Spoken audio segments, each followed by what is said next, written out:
दाइको म्युजिकको sense चाहिँ राम्रो नि हैन स्वर त सबैलाई थाहा छ तर तिम्रो नि मलाई थाहा छ कम अहिले बेरोजगार भएर हामीलाई बोलाउनु पर्यो Too many thoughts on my mind, I can't sleep at night, so I just keep writing. I don't need no help, I don't need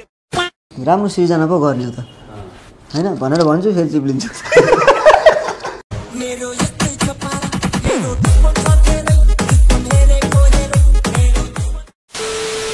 मैले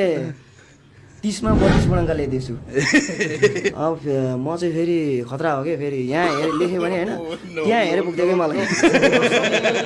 हामी कपी हैन उ फर्स्ट भयो म सेकेन्ड हो हैन उ फेल भयो म फेल हो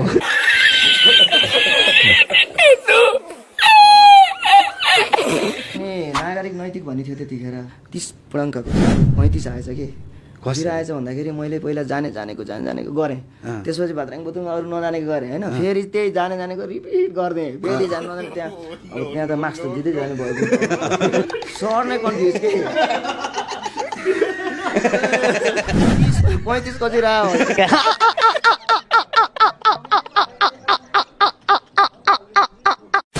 अनि अरूले उचालिने मान्छे तपाईँ पनि ए उचाल जहाँ त जहाँ पनि पछारिन्छु नि म थाहा छ त मेरो स्वभाव के छ भने झ्यापै जो कोहीलाई पनि विश्वास गर्ने हैन यसो गरौँ भनेपछि गरिहालौँ भन्ने टाइपको भएको हुनाले नि यहाँ यो भएको कि जस्तो लाग्छ त्यही त अब तपाईँलाई थाहा छ अरूले उचाल्दाखेरि म पछाडिरहेको हुन्छु भन्ने थाहा छ र पनि किन उचालिनुहुन्छ क्या तपाईँ अब उचालिँदैन नि त अब चाहिँ आफै समातेर बस्छु समझ रहे हो गर्लफ्रेन्डको कुरा गरौँ न त खासै छुट्नुको कारण के हो कसरी छुट्यो आई मिन अन्डरस्ट्यान्डिङ भएन नभएर छुट्यो कि तपाईँले माया कम दिनुभयो कि तपाईँ धेरै बिजी भएर त्यस्तो त काममा लागिराख्ने मान्छे हो एकदम कस्तो भन्ने त्यसो भए त लभसप गर्नु भएन कि सिधै बिहा गर्नु पर्यो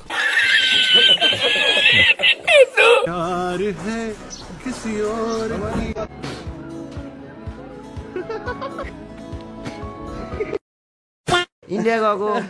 अनि बिहार भन्ने ठाउँ रहेछ त्यहाँ चाहिँ इक्जाम दिन गएँ त्यहाँ गएको एन्सर नि त्यही क्वेसन पनि त्यही हुँदो रहेछ ब्ल्याकबोर्डमा सर र सार नि दिनै आउने यहाँ गरेर तान्दै टक टक टक टक लेख्दै अनि ठक्क पास भएँ आएँ अब त्यो सर्टिफिकेट ल्याएर क्याम्पस पढ्छु भनेर अब गाउँमा आएँ अब म यहाँ पढ्दिनँ उतै गाउँतिर गएर यसो क्याम्पसमा होइन झोलासोला गएर सर्टिफिकेट देखाएको त सरले यो चल्दैन भन्छ नि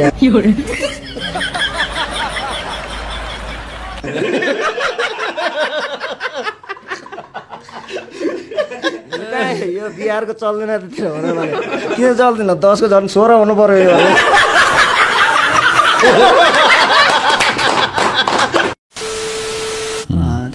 मैले मोडलिङ गर्ने बेलामा मैले 5000 बाट सुरु गरेको एकजना दाइले त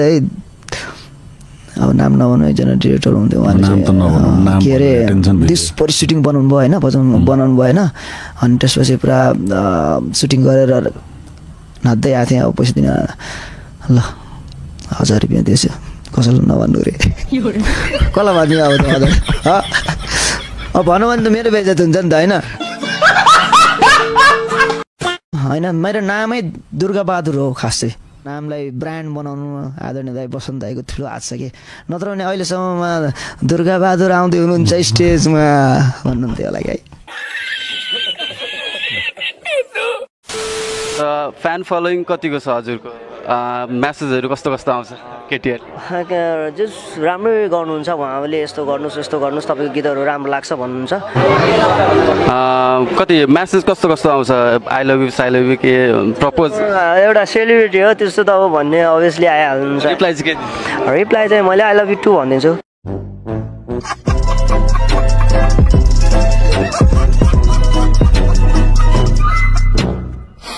तपाईँ त ट्राफिक स्क्वाड ट्रेन त नेपालको के हो यस्तो अब कि उ चाहिँ त्यहाँ युएस को दुर्गेश होला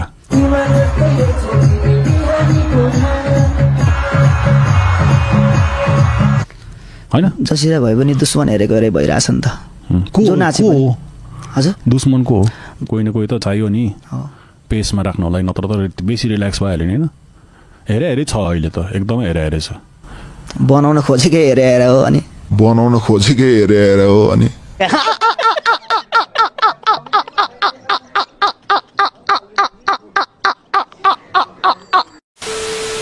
कतिले चाहिँ अब गाएकै होइन भन्छन् कि मैले कहिले गाएछु हो भनेको छु र तपाईँले गाएकै होइन होला फडा पारिदिइहालेँ होइन नारायण गोपालको गीत गाउन लगाइदिएँ मलाई आज तपाईँ स्वर सम्राट नारायण गोपाललाई सम्झेर एउटा गीत गाउनुहोस्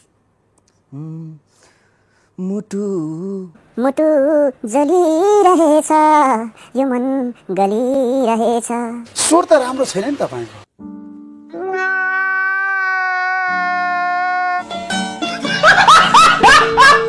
एम बरालको गीत पनि तपाईँलाई मनपर्छ पनि गाएको हो नि एम बरालको गीत दाइको मनपर्छ मलाई उहाँको ओराली लागेको हरिडको चाल ओराली लागेको हरिडको चाल बरालको गीत ओराली लागेको हरिडको चाल ये सब क्या देखना पड़ रहा है अच्छा है मैं अंधा हूँ संस्कार नै बिर्सिएर गाली गर्ने म बाथरुम सुनेर भने उहाँ टोयलेट पत्रकार हो भन्न चाहिँ के सक्नु पर्थ्यो भने हो त्यो दिन म अलि अतालिएछु एक्कासी सोद्धा एउटा गाउनु पर्नेमा अर्कै गाउनु पुगेछु अब म आफूलाई थाहा नभए कुरा बोल्दिनँ बोल्दा होस् पुगेर मात्रै बोल्नेछु भन्नुपर्ने ठाउँमा म बाथरुम सिङ्गर हुँ भने त्यो टोयलेट पत्रकार हो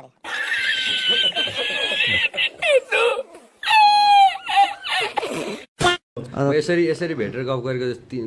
तीनचोटि भयो होला होइन जस्तो आज त अब लामै गफ भइरहेछ नि त अनि पछि त मेरो टाइमै हुँदैन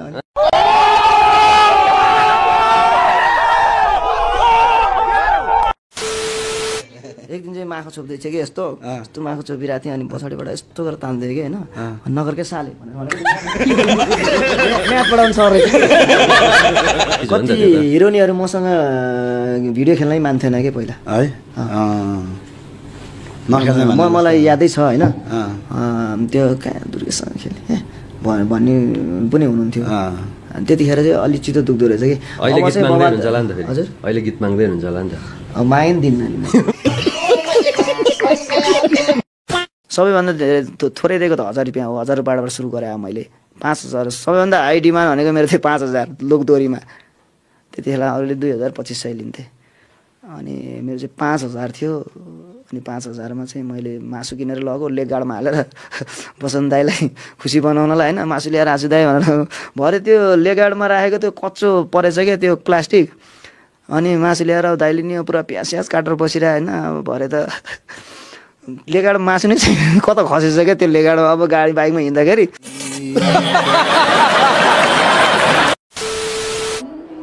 भाउजू अनि अब यो पालि तीजमा तपाईँको के हराएको छ ल भन्नु त मेरो के पनि हराएको छैन तीजमा चाहिँ बुढो हराउँछ जहिले डार्क थटहरू कहिले काहीँ आउँछ जस्तै मृत्युवाला चिज ला कहिले मरिन्छ कि क्या हो होइन हामी पनि मरिन्छ भन्ने कुरा क्या रियलाइज हुन्छ नि कहिले काहीँ प्लेन चढ्नेवाला हुन्छ अरू नेपालको प्लेन यति थोत्रो छ होइन मैले यहाँ कहिले पनि फोटो खिच्दैन कि मैले ल्यान्ड भएपछि मात्रै फोटो खिचेको ह्याप्पी आउनु पर्यो नि त तपाईँले मन पराएको युवती चाहिँ को हो त आज नेपाली जनतालाई बताइदिनु जनता जान्न चाहन्छ मैले अहिले नै चाहिँ फ्ल्यास नगरौँ भन्ने कुरा होइन आज गरिदिनुहोस् दुर्गेशजी को रहेछ त गर्लफ्रेन्ड ओके अब सबैजनाले म्युजिक भिडियो नै आउँदैछ जस होइन अब त्यो भएको हुनाले अब केही समयपछि बजारमा आउँदै हुनुहुन्छ चाहिँ एउटा रिलिज गर्दैछ एउटा गीत उहाँको नाम के त म्युजिक भिडियो आए त नाम त भन्नु पर्यो कसको उहाँको नाम चाहिँ आइहाल्छ त्यही आउँछ नाम एउटा हुन्छ नि अडियन्सहरूलाई सरप्राइज दिउँ न सरप्राइज दिउँ न म सावधानी अपनाउन अझै पनि अनुरोध गर्छु पानी पर्ने सम्भावना छ आज कोशीमा पनि समझ रहे हो